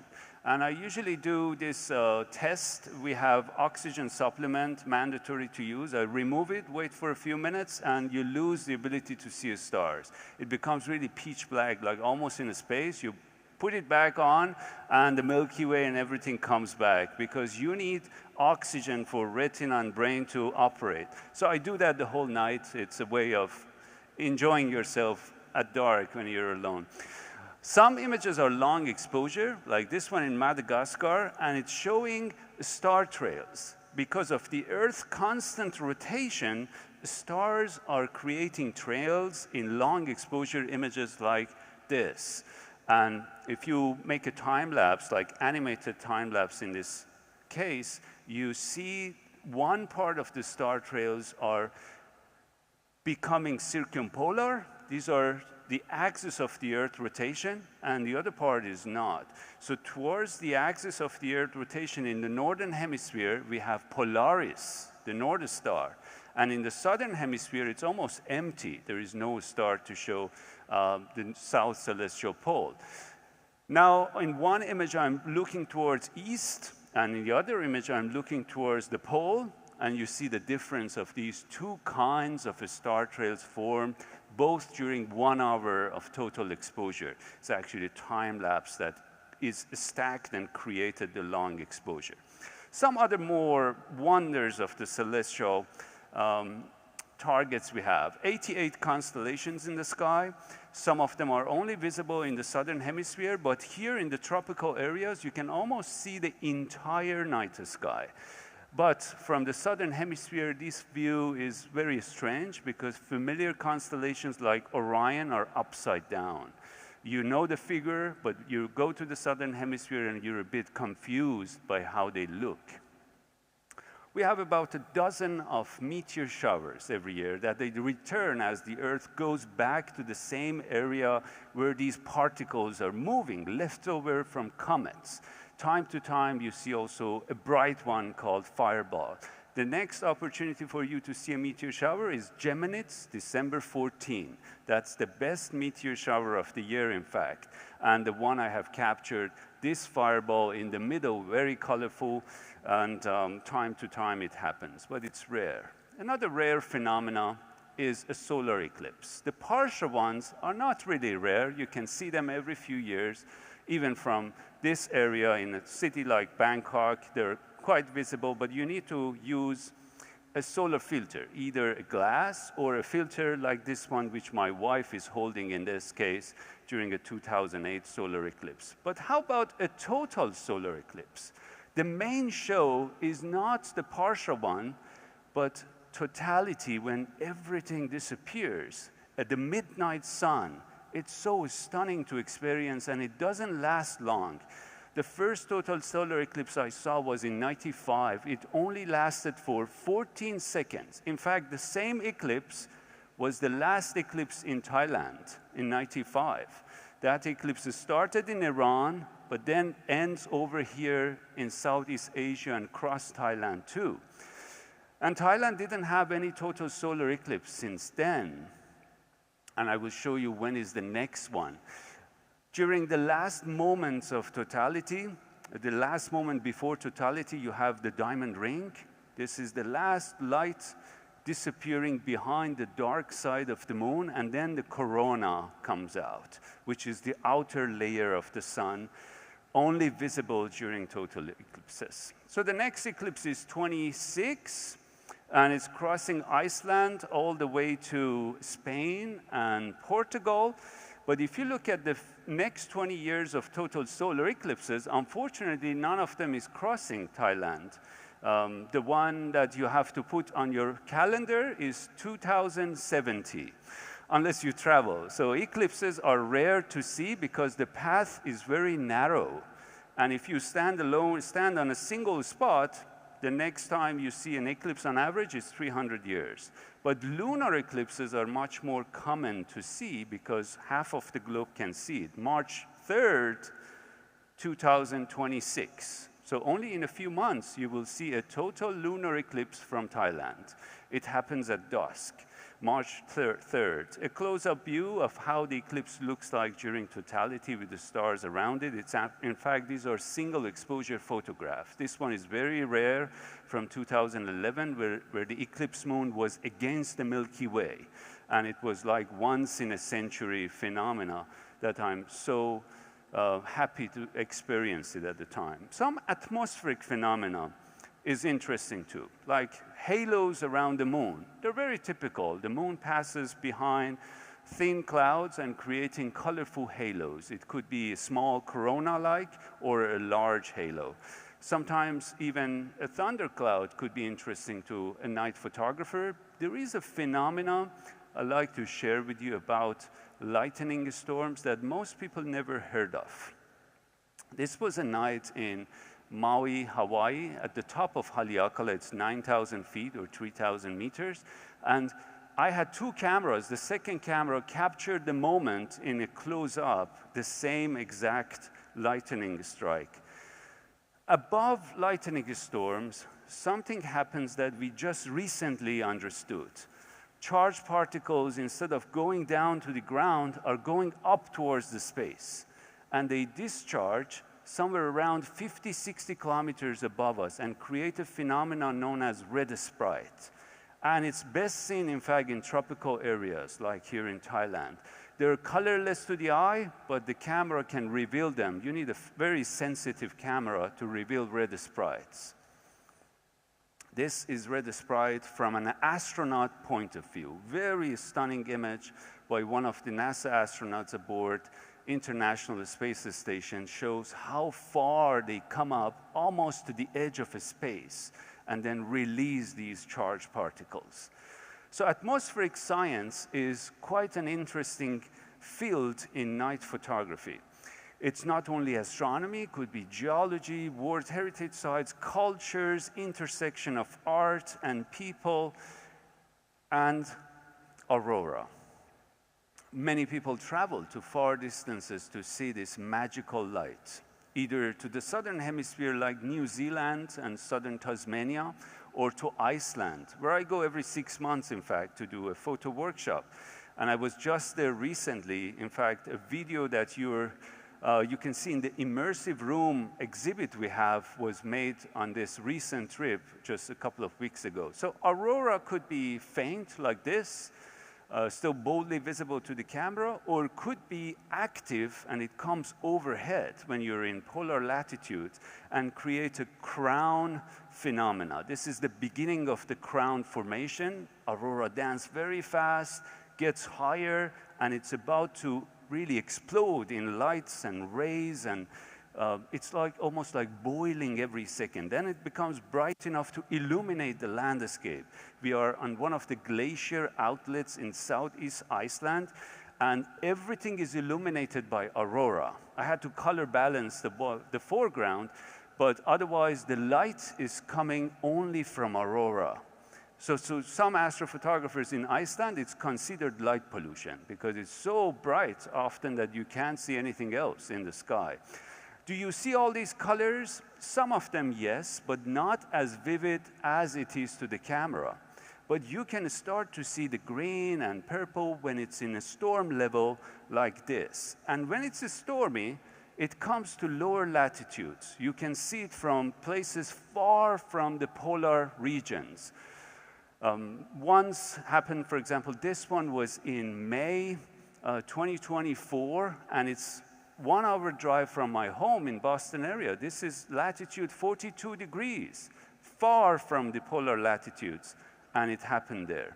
I'd like to take you on one more trip on Celestial Orchestra, now looking some really strong aurora displays with a piece that my friend Barbad Bayad, the composer, has wrote. It's called Enlighten.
These are planes from a nearby airport.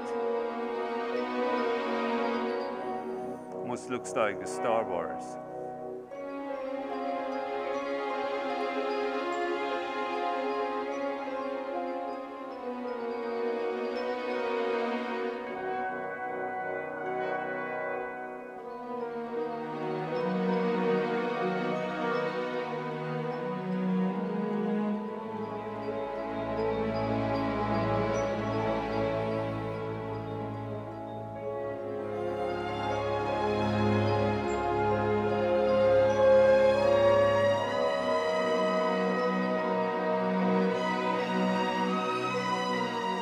Comes the crown.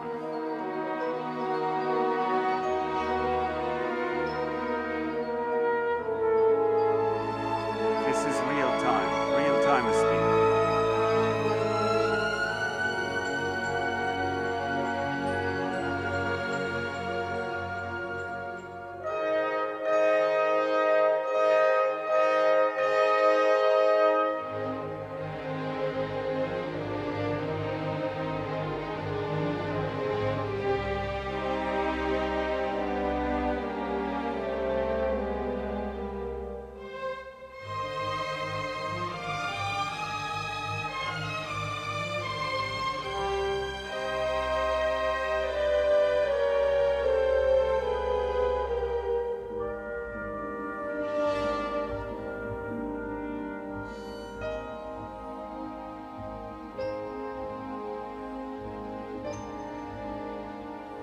These are handheld. My hand is a bit shaking because of the excitement of the phenomena.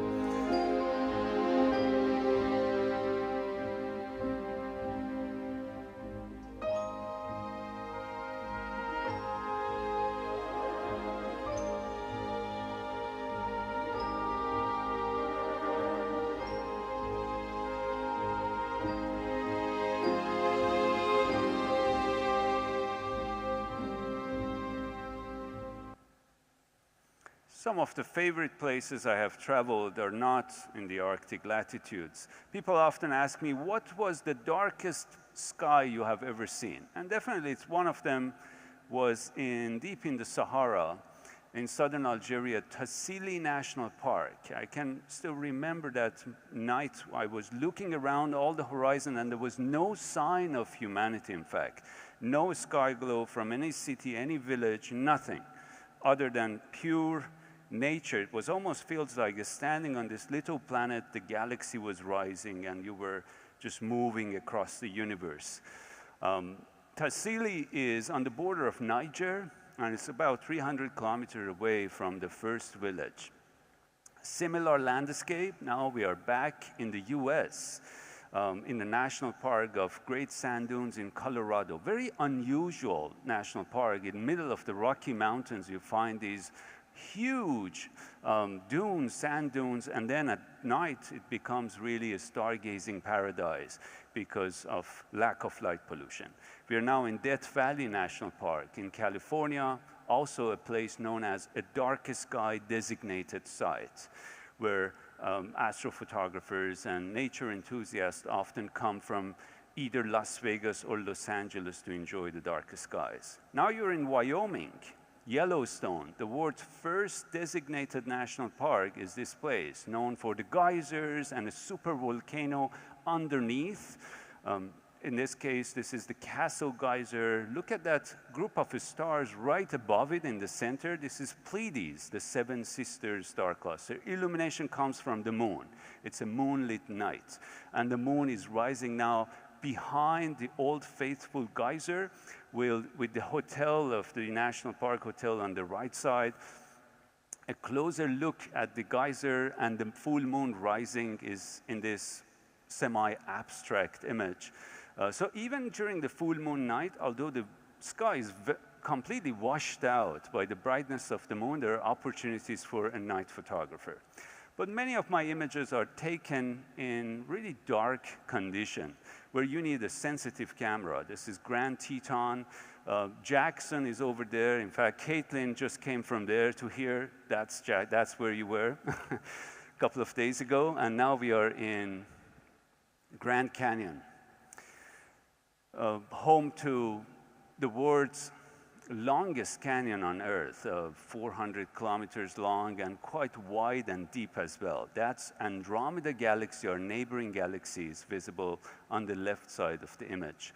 Again, there too, on the left side of that image, it's also Andromeda. It's visible to the naked eye. You're looking at Yosemite National Park in California. California has 9 national parks, and all of them, almost all of them, are darkest sky places. From Yosemite, now we are in Utah, home to 5 national parks in the US.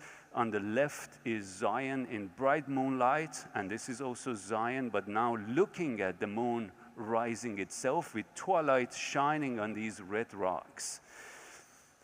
So some of the US national parks are definitely my favorite places in stargazing. But where did my story start?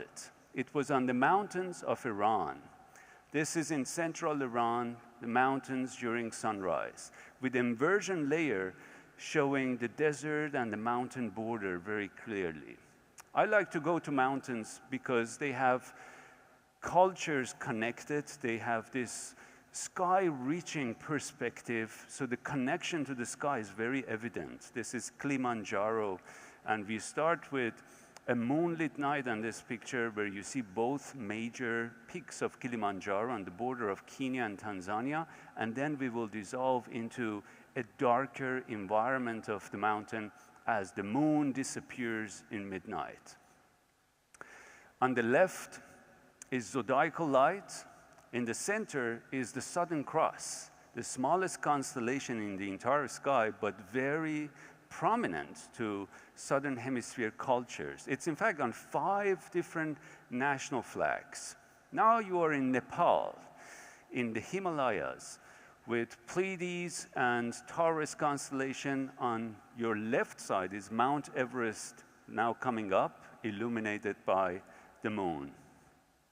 Canary Islands, a caldera, a mountain on the edge of the caldera is creating a wall where the clouds are falling off and creating this really surreal view of the Milky Way rising. Southern Argentina, in Patagonia, you're looking at Fitzroy, a very iconic mountain, very cliff-like mountain in Patagonia during the evening twilight with Venus setting. That's the brightest star over there. A closer view at moonrise at midnight on Fitzroy. Often people don't realize how much the moon rising and setting in the middle of the night changed the environment. Like here, this mountain is completely lit by the moon. And this is my favorite mountain on the planet, where my story really shaped. Mount Damavand in Iran. It's a giant volcano, 5,700 meters, the highest live volcano across Asia. And it is only 70 kilometers from Tehran, where I grew up. So I was there frequently as a teenager, exploring the sky, photographing. And this is where I was really shaped into who I am today. In 2008, I did this picture as the first documentation of how much light pollution impacts our world. On the left is Tehran. On the right is 70 kilometers away in Mount Damavand area. Same field of view, same orientation. Everything is gone inside the city. So you expect to see the same thing over there, but nothing is visible. And it's the same story on every major metropolitan around the world. You can see it in Dubai, you can see it in Bangkok. So what is happening? Light pollution is not the light we need, it's the light we waste. We need light for today, modern life, at nighttime, but most of the light we use is excessive. Look at these beaches in Rio. Do we really need that amount of light on that beach for safety? Research has proven that more light does not increase safety because more light adds to aggression at night times, changing the mental behavior, and also creating very dark shadows. We use light for a variety of purposes, including art. Like here in Salzburg in Austria, some of the castles are illuminated for art perspective. Oh, by the way, there is a moon up there just about to rise up. We use light sometimes for no reason. This is a greenhouse in Iceland, and at night it becomes a little volcano. Spending all this money to just go a waste for a green space doesn't make sense. Sometimes we use light for hunting and fishing. You're looking at Thailand from a space. This is Bangkok. And that's the Gulf of Thailand, also the ocean side. All these are fishing fleets using green light because it's very effective to bring up planktons and then bait fish, and with that, larger fish. So you're changing the whole ecosystem of the ocean in a way by bringing so much fish to that area because there's so many lights visible even to an astronaut from a space. And it's not only in Thailand, we use lights across the world in the ocean for fishery. Back to my colleague Shin, project on fishing boats, I think this is also an interesting aspect to look at. So where are the dark places around Thailand to see the Milky Way? I have a web page and I have a QR code at the end. You can go to my website and look for these light pollution maps. And then you can look for the dark areas. You will see that it's about 506 kilometers north of Bangkok towards Myanmar. That's the darkest part of Thailand. Many cities have lost the ability to see the stars. That's true, like here in Los Angeles. But so you can get away and find dark areas. I did this project for National Geographic a few years ago. And on my right side, you see Los Angeles from roughly 300 kilometers away. Left side, that's not sunrise. That's Las Vegas from 150 miles away. Las Vegas is very concentrated source of light. Now you're inside of it, and you understand why. So many LED lights, especially that one. It's coming from Luxor Casino and Hotel, and it's even visible in astronaut pictures from space. And it's the brightest source, single source of light going to space. What is the problem of these lights? One major impact is on migratory birds, because especially the beacon lights. As they fly at night, most of migratory birds fly at night. It's safer, more energy efficient. They use celestial navigation, and light pollution completely distract them. They bring them to the cities, and once they're there, they die. And we're talking about 1 billion migratory birds die every year only in North America due to light pollution. And that's the first reason. Then they come to the cities, and there are consequences like collision to the buildings.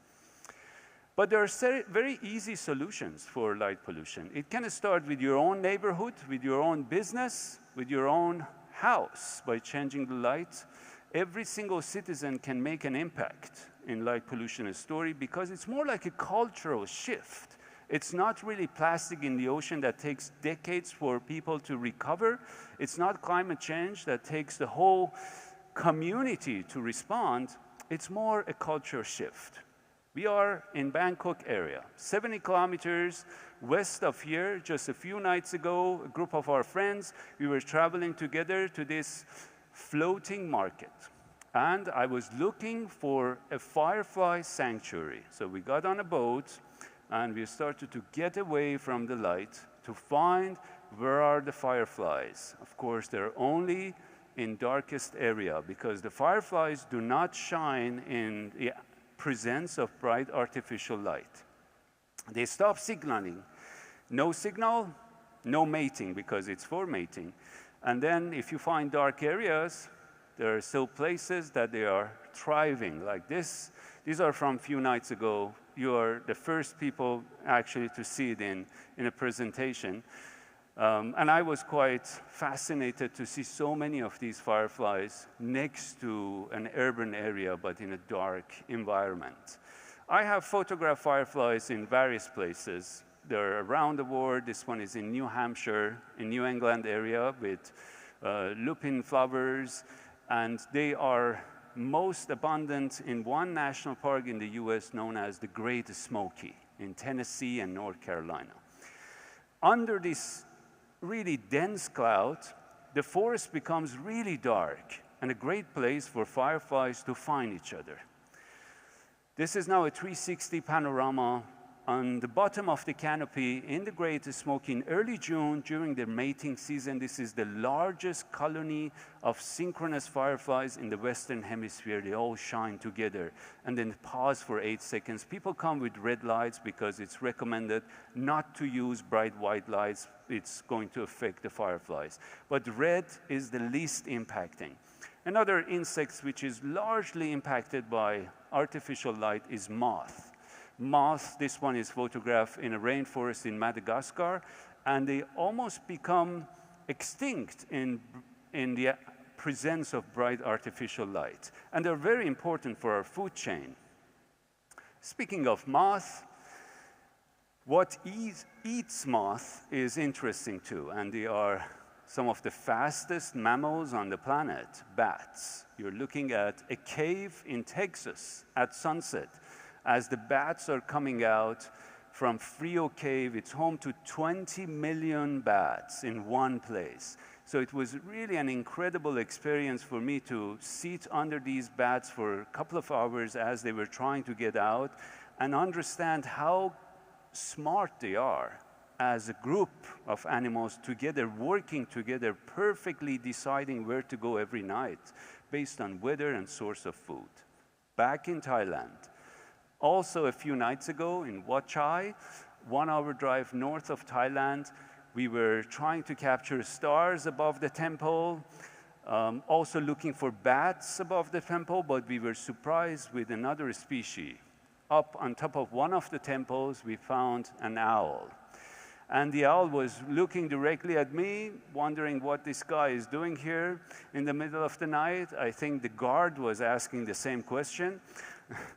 And then another one came in and they changed the position. So these are two different owls. They were living together, a couple, and they're changing position every few minutes.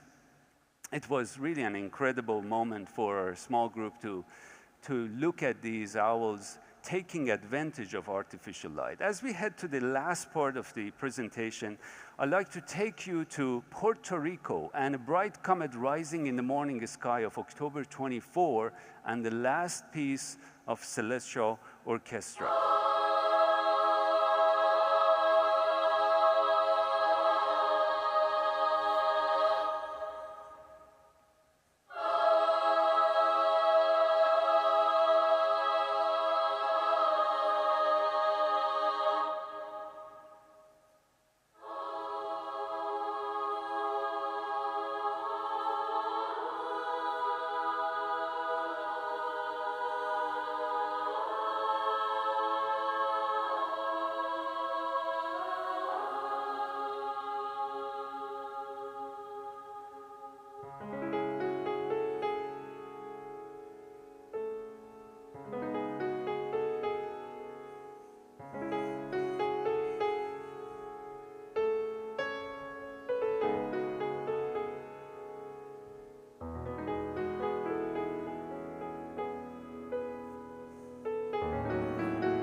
Thank you, everyone. Thank you.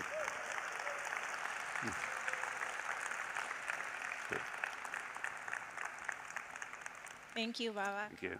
Thank you. We're just going to chat a little bit right here. For those of you who haven't got this month's issue of National Geographic magazine Thailand, this is your incentive to run and buy it right now because you had a story come out yesterday, right? Yes, it was published in the Thai edition a couple of days ago, and in the English edition It's both for the October, it came a bit earlier. It's about my coordinated photography project with an astronaut aboard the space station. Don Pettit was the astronaut, the most experienced NASA astronaut who is active right now. And he just came back from space a few months ago. And during almost 1 year of his recent mission in space, we started synchronous photography of the same phenomena and the same place. And I went to different continents during this time, and part of this story was published in the National Geographic magazine, but a larger portion of it is coming gradually on my social media and hopefully on a book and maybe exhibit with the National Geographic Society. And I just have one question for you, Babak, because what I love about your work is it's so awe-inspiring, right? And feels so almost unattainable. But yet we can all see the stars if we're in the right place, no? And I know part of the work we're funding is around your advocacy for night sky spaces. Can you talk about that?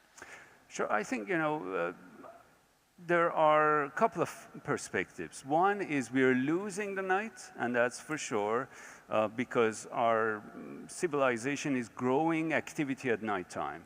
We are now hunting at night, for example, the fishing areas. We have industrial areas which needs night activity, mining areas, cities are growing. So gradually we will lose the ability to see the stars. But on the positive side, we have organizations who are trying to designate dark sky areas such as national parks.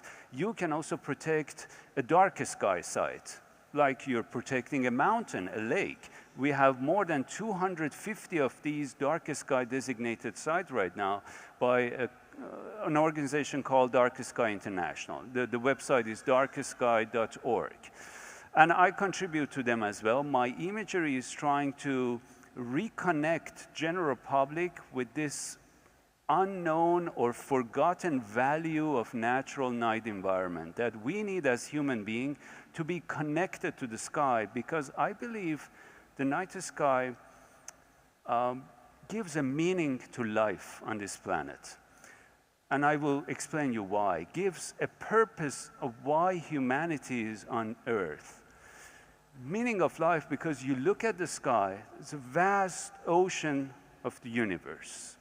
It's beautiful, but it's deserted. I mean, there is not much out there. It's barren. So far, we have not found anywhere like home.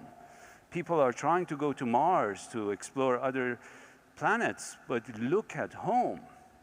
And by looking at the sky, you understand how fragile is life on Earth, our little pale blue dot, and how important and unique it is. Maybe the purpose of humanity, when you look at the stars, is very clear: to be the gardener of this life. Thank you. On behalf of National Geographic, we want to thank everyone who made this possible here, to SX, to CAsian, to Thai Bev, and of course to our partners at National Geographic Magazine Thailand.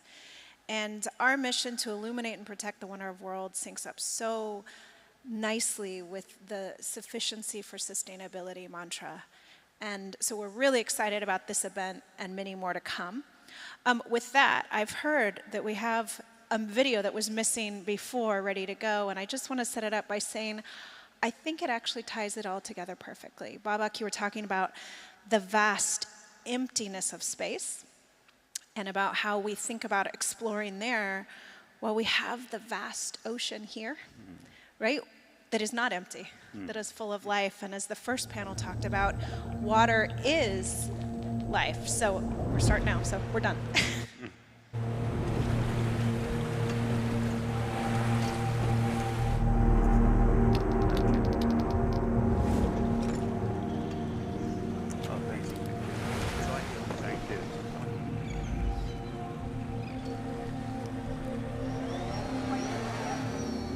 How long is it?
A big round of applause for this motivating, inspiring story that you have brought to this event. Thank you so much. Now, I would like to invite on the stage once again Ms. Kaitlin Yarnall and Mr. Babak Tafreshi. Please join us on the stage as next we're going to have a photo group together. And let me invite our executive. Please, once again, please welcome Kun Thapana Siri Watanapakdi, Chairman of the SX 2025. As well as Mr. Jeremiah Pitakwong, Group Chief Operating Officer, Amarin Corporation's Public Company Limited. Mr. Govit Padung Rungkit, Editor-in-Chief of National Geographic Thailand. And Kun Norarat Lim Norarat ท่านรองประธานคณะกรรมการบริหารบริษัท Amarin Corporation จำกัดมหาชน อันนี้จะเป็นช็อตที่1ก่อนนะคะกราบเรียนเชิญค่ะ Thank you so much. We are truly grateful for the inspiring, motivating, and beautiful stories that you have brought to this event.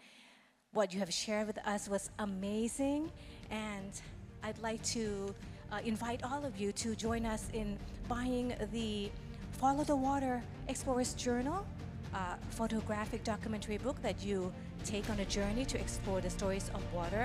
Now we're going to move along to the second shot. สำหรับช่วงต่อไปเป็นช็อตที่2นะคะ Please welcome คุณสุวิทย์จินดาสงวนกรรมการอิสระบริษัท Amarin Corporation จำกัดมหาชนค่ะเรียนเชิญคุณวิรัตน์เมฆสัมพันธ์ผู้อำนวยการฝ่ายบริการโครงการพิเศษบริษัทไทยเบเวอเรจจำกัดมหาชนคุณแพทริก รัตนชัยค่ะผู้บริหารสายงานกิจการองค์กรประเทศไทยบริษัทไทยเบเวอเรจจำกัดมหาชนคุณมนุรดาพรชนะรักษ์รองกรรมการผู้จัดการ Creative and Event บริษัททศภาคจำกัดค่ะเรียนเชิญคุณณภัทรพันพงษ์เจริญผู้จัดการงานวิเคราะห์และดำเนินการด้านสิ่งแวดล้อมบริษัทไทยเบเวอเรจจำกัดมหาชนค่ะ And let me invite all of the National Geographic team and explorers to take a photo with all of us here on the stage. Please put your hands together and welcome the National Geographic team and explorers once again. Wonderful, wonderful masterpiece today. วันนี้นะคะเรามีหนังสือ Follow the Water Explorer Journal ค่ะหนังสือสารคดีภาพที่เราสำรวจความเป็นไปของสายน้ำที่เราได้รับชมไปนั้นนะคะสร้างสรรค์โดยนักสำรวจของ National Geographic ในราคา350 บาทค่ะรายได้ทั้งหมดค่ะเราบริจาคสู่มูลนิธิชัยพัฒนานะคะซึ่งจะตั้งอยู่ด้านหน้าทางออกของเรานะคะ Follow the Water Explorers Journal photographic documentary book that will take you on a journey to explore the stories of water created by National Geographic Explorers. It's available for 350 baht with all proceeds donated to the Chai Patana Foundation, so you can find it at the front of the exit. นี่นะคะพาเบบีมาด้วยค่ะน่ารักมากๆเลยที่ตะกี้ได้เมนชั่นไปนะคะว่าวันนี้เราเป็นแม่เปรียบเสมือนแม่โขงของเรานะคะก็เป็นแม่ของมนุษย์มนุษย์ทุกๆคนค่ะ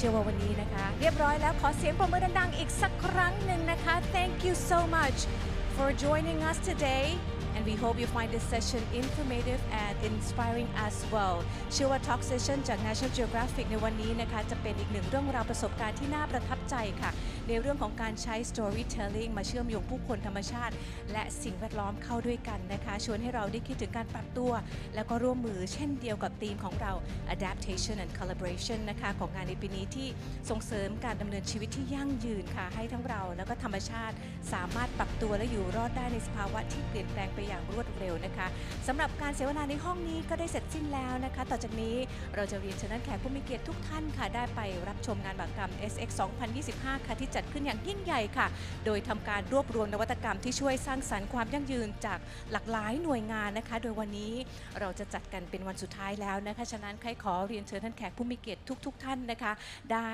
ร่วมงานกับเราได้ที่ฮอลล์2 3 4นะคะแล้วก็สำหรับวันนี้นะคะช่วงบ่ายค่ะเราก็จะมี Launching Forward งาน SX 2026 ไปพร้อมๆกันนะคะเราจะกลับมาพบกันใหม่ได้ที่ห้องนี้เวลา 14:02 น.นะคะบ่าย2 ครึ่งค่ะบ่าย2 ครึ่งนะคะเราจะมาเจอกันที่ห้องนี้นะคะแล้วก็หนังสือ Follow the Water Explorer Journal ค่ะหนังสือสารคดีภาพที่เราจะไปสำรวจความเป็นไปของสายน้ำสร้างสรรค์โดยนักสำรวจของ National Geographic ในราคา350 บาทรายได้ทั้งหมดนี้จะบริจาคสู่มูลนิธิชัยพัฒนาตั้งอยู่ด้านหน้าทางออกของงานนะคะ Once again Follow the Water Water Explorers Journal, a photographic documentary book that take you on a journey to explore the stories of water created by National Geographic explorers, available for 350 baht with all proceeds donated to the Chai Patana Foundation. You can find it right in front of the exit. วันนี้นะคะในนามของคณะผู้จัดงานขอขอบพระคุณทุกท่านอีกครั้งหนึ่งนะคะที่ได้ให้เกียรติมา